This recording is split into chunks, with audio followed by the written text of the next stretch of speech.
Good morning. Today, 22nd November 2024, Friday. Wisdom of word of God morning ડિવોશનમાં આપ સર્વનો આવકાર કરવામાં આવે છે.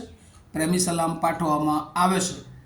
આજે સવારે આપણે નીતિવચનોના પુસ્તકનો 10મો અધ્યાય અને એની 23મી કલમ ઉપર પ્રભુનું વચન એ ટૂંકું મનન આપણે કરવા માગીએ છીએ. પ્રોવર્બ્સ ચેપ્ટર 10 વર્સ 23. અને પ્રભુનું વચન આ પ્રમાણે કહે છે, દુષ્ટતા કરવી એ મૂર્ખને તો રમત જેવું છે, પણ સમજણો માણસ જ્ઞાનથી આનંદ મેળવે છે.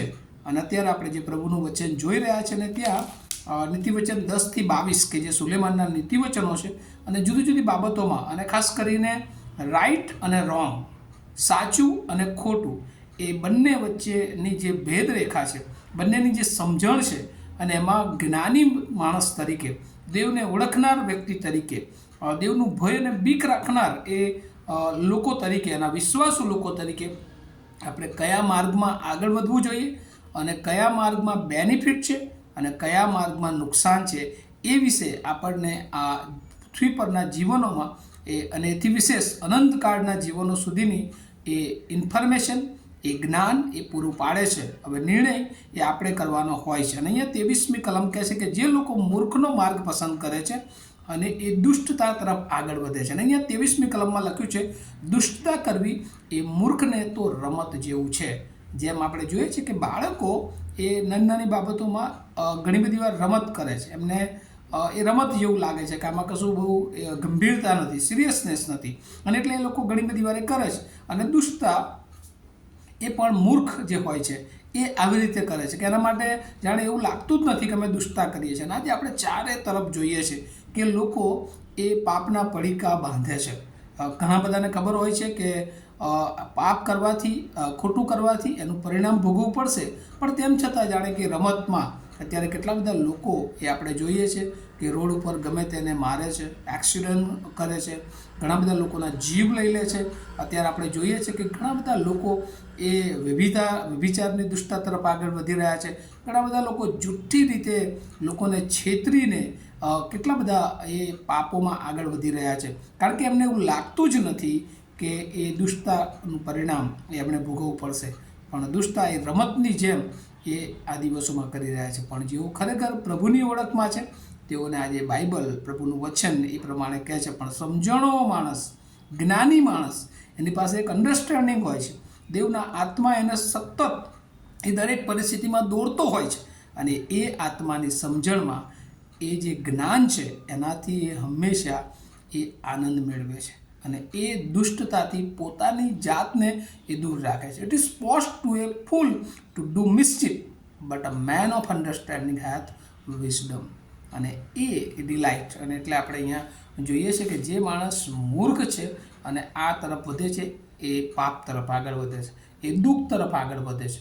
પણ જે જ્ઞાની માણસ છે, સમજણો માણસ છે, એ આનંદ મેળવે છે, એ ડિલાઇટ મેળવે છે, એ રિક્રિએશનમાં આગળ વધે છે કે પોતાની જાતને હવે નવી બનાવીને, તાજી બનાવીને, પ્રભુને ગમે એવું જીવન જીવીને એ આગળ વધે છે. અને આ પૃથ્વી પર પ્રભુ ઈસુ ખ્રિસ્ત માટે પણ એવું કહેવામાં આવે છે કે એ જ જ્ઞાનનો સ્ત્રોત છે. એ જ્ઞાની તરીકે આ પૃથ્વી પર આવ્યા અને આપણે જોઈએ કે એમની ઈચ્છા એ શું હતી, એ જ્ઞાની માણસ તરીકે. યોહાન 4 અધ્યાય અને એની 34મી કલમમાં જો આપણે જોઈએ તો ત્યાં લખ્યું છે, ઈસુએ તેઓને કહે છે કે જેણે મને મોકલ્યો છે તેની ઈચ્છા પૂરી કરવી અને તેનું કામ પૂર્ણ કરવું એ મારું અન્ન છે. અને એટલે જ્ઞાની માણસ એ હંમેશા ઈશ્વરે, જે ઈશ્વરની બીકમાં એ જીવન જીવે છે, જે ઈશ્વરનો ભય એના જીવનમાં છે, એની ઈચ્છા પૂરી કરવી અને તેનું કામ પૂર્ણ કરવું એ જ એના માટે મુખ્ય બાબત હોય છે.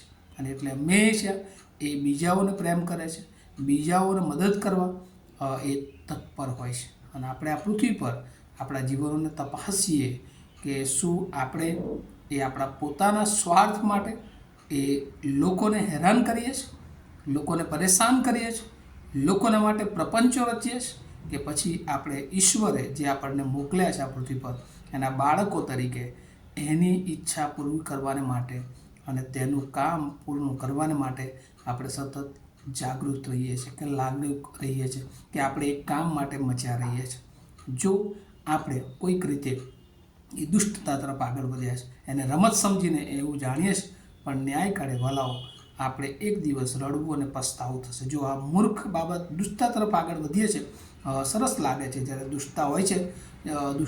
દુષ્ટતા બાબતોમાં એ ઘણી બધી વાર એ ઉંદર જેમ આપણી એડીને કરડે છે, એવું એક ઉદાહરણ છે કે જ્યારે ઉંદર, તમને કોઈનો અનુભવ હોય તો, ઉંદર એ જ્યારે આપણી એડી કરડતી હોય ત્યારે મીઠું લાગે છે, પણ પછી જ્યારે જોઈએ છે થોડા સમય પછી, ત્યારે આખો પગ એ કોચાઈ ગયો હોય છે. અને શૈતાનનું કામ પણ આવું છે, મારી નાખવા, ચોરી કરવા, નાશ કરવા સિવાય કોઈ હેતુથી શૈતાન એ આપણા જીવનમાં એ આવતો નથી. અને એટલા માટે દુષ્ટતા એ મૂર્ખ, જે અજ્ઞાની માણસ છે, જે શૈતાનના માર્ગના પર ચાલે છે, એ જ માણસ આવું કરી શકે છે. પણ જે ઈશ્વરને ઓળખનાર છે, ઈશ્વરનું જ્ઞાન પ્રાપ્ત કર્યું છે, ઈશ્વરના ઈરાદાઓ જાણે છે, તે ઈસુ ખ્રિસ્તની જેમ એક જ્ઞાની વ્યક્તિ તરીકે જેણે મને મોકલ્યો છે, એની ઈચ્છા પૂરી કરવી અને એનું કામ પૂર્ણ કરવું, એ જ મારું અન્ન છે. અને એ ઈસુ ખ્રિસ્તના નમૂનામાં તમે હું એના શિષ્યો તરીકે આગળ વધી રહ્યા છે, એના વિશ્વાસીઓ તરીકે આગળ વધી રહ્યા છે. ત્યારે આપણું પણ કામ, જેણે આપણને મોકલ્યા છે, જેણે આપણને પસંદ કર્યા છે, એની ઈચ્છા પૂરી કરવી અને એનું કામ પૂરું કરવું. અને આ પૃથ્વી પર હજુ ઘણા બધા લોકો એવા છે કે જેઓ દુષ્ટતા તરફ આગળ વધી રહ્યા છે, એમને આપણે પ્રભુ તરફ લાવી શકીએ છીએ. અને પ્રભુ આત્મા દ્વારા આપણને બળ સામર્થ્ય આપે છે. આપણે આ વચનો દ્વારા પ્રભુ એની કૃપા, બળ, સામર્થ્ય આપણને સર્વને આપે. આવો આપણે પ્રાર્થના કરીએ. અમારા જીવંત અને દયાળુ ઈશ્વર, આજે સવારે આભાર માનીએ છીએ. દુષ્ટતા તરફ ઘણી બધી વાર અમે ખેંચાઈ જઈએ છીએ, કેમ કે અમે આ પૃથ્વીના માણસો છે. પણ પ્રભુ, તમે અમને નવા બનાવ્યા છે, જ્ઞાની બનાવ્યા છે, સમજણ આપી છે, તમારા આત્માની દોરવણી રોજે રોજ આપો છો, તમે અમને વચનો આપ્યા છે. પ્રભુ, આજે સવારે જે વચનો અમને આનંદ આપે છે, દુષ્ટતાથી દૂર રાખે છે, ત્યારે વચનો ગ્રહણ કરીએ. અને જેમ ઈસુ ખ્રિસ્ત આ પૃથ્વી પર આવ્યા અને જ્ઞાન તરીકે અમારી મધ્યે તમે એમને મોકલ્યા, અને હંમેશા પ્રભુ તમારી ઈચ્છા પૂરી કરવી, તમારું કાર્ય પૂરું કરવું, એ એમનો મુખ્ય એ હેતુ, એ ઉદ્દેશ જે તમે આપ્યો હતો, એ એમણે પરિપૂર્ણ કર્યો. અને પ્રભુ, એ જ રીતે અમે તમારા શિષ્યો તરીકે એ જ કાર્યમાં તમારી ઈચ્છા પૂરી કરવી, અને પ્રભુ તમને મહિમા મળે, અને તમારું કાર્ય જે તમે અમને સોંપ્યું છે પૂરી કરવા માટે સતત અમારા જીવનનો ઉપયોગ કરીએ. અને એ રીતે પ્રભુ અનંતકાળ સુધી અમે તમારા મહિમાના ઉપયોગી પાત્રો બનીએ, એવી પ્રાર્થના ઈસુ પ્રભુના નામમાં સાંભળો અને તેનો સ્વીકાર કરો. Amen. Have a nice day to all of you. Thank you.